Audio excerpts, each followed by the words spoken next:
రుతుపవనాలు తెలుగు రాష్ట్రాల్లోకి ప్రవేశించాయి. రైతులు ఆనందం వ్యక్తం చేస్తున్నారు. వ్యవసాయ పనులు కూడా మొదలైపోయాయి. అయితే విజయవాడ ప్రజలను మాత్రం రుతుపవనాల రాక భయపెడుతోంది. గత ఏడాది కురిసిన వానలకు బుడమేరు వాగు పొంగి పొర్లింది. విజయవాడను ముంచెత్తింది. గతంలో ఎన్నడూ లేని విధంగా బీభత్సం సృష్టించింది. బుడమేరు వరదలు తలుచుకుంటే బెజవాడ వాసుల గుండెల్లో గుబులు పుడుతోంది.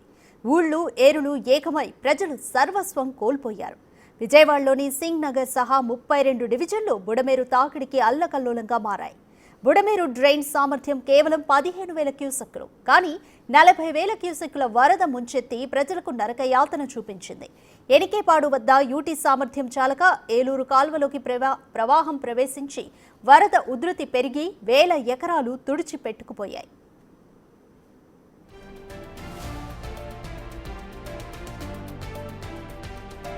ఊహించని ప్రకృతి విధ్వంసంపై ప్రభుత్వ యంత్రాంగం యుద్ధం ప్రకటించింది.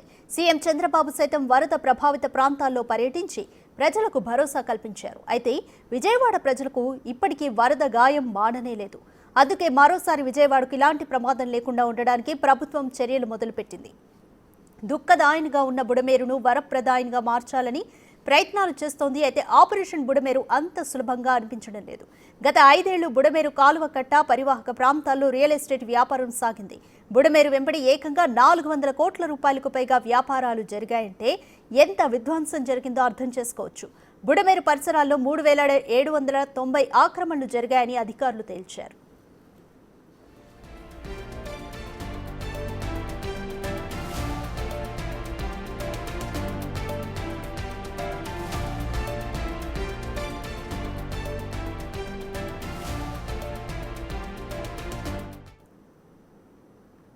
ఇప్పుడు ఈ కాలువ వెంబడి ఉన్న ఆక్రమణల తొలగింపే అధికార యంత్రాంగానికి సవాల్గా మారింది.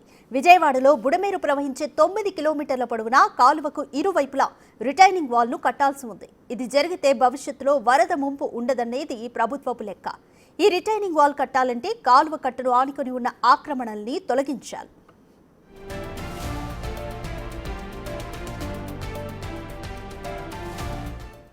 రిటైనింగ్ వాల్ కట్టాలంటే బుడమేరు వెంబడి ఉన్న 29 అవుట్ఫాల్ డ్రైన్లు, 4 యూజీడీ, 4 నీటి సరఫరా లైన్లు, 2 డ్రైనేజీ పంపింగ్ స్టేషన్లను తరలించి ప్రత్యామ్నాయ ఏర్పాట్లు చేయాలి. దీనికోసం 80 కోట్ల 51 లక్షలు ఖర్చవుతోందని విజయవాడ నగరపాలక సంస్థ అంచనా వేస్తోంది. బుడమేరు కాలువ ఆధునీకరణ ఎప్పుడు జరుగుతుందా అని రైతులు ఎంతో ఆశగా ఎదురుచూస్తున్నారు.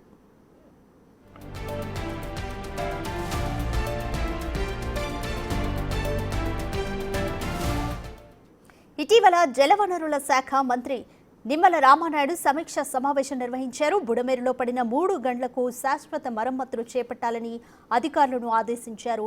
బుడమేరు పాత ఛానల్కు సమాంతరంగా కొత్త ఛానల్ను 20,000 క్యూసెక్కుల సామర్థ్యంతో అభివృద్ధి చేసేందుకు ప్లాన్ను రెడీ చేయాలని చెప్పారు. మంత్రి ఇచ్చిన ఆదేశాలు తక్షణం అమలు చేస్తేనే ముప్పు నుంచి తాము బయటపడతామని రైతులు చెబుతున్నారు.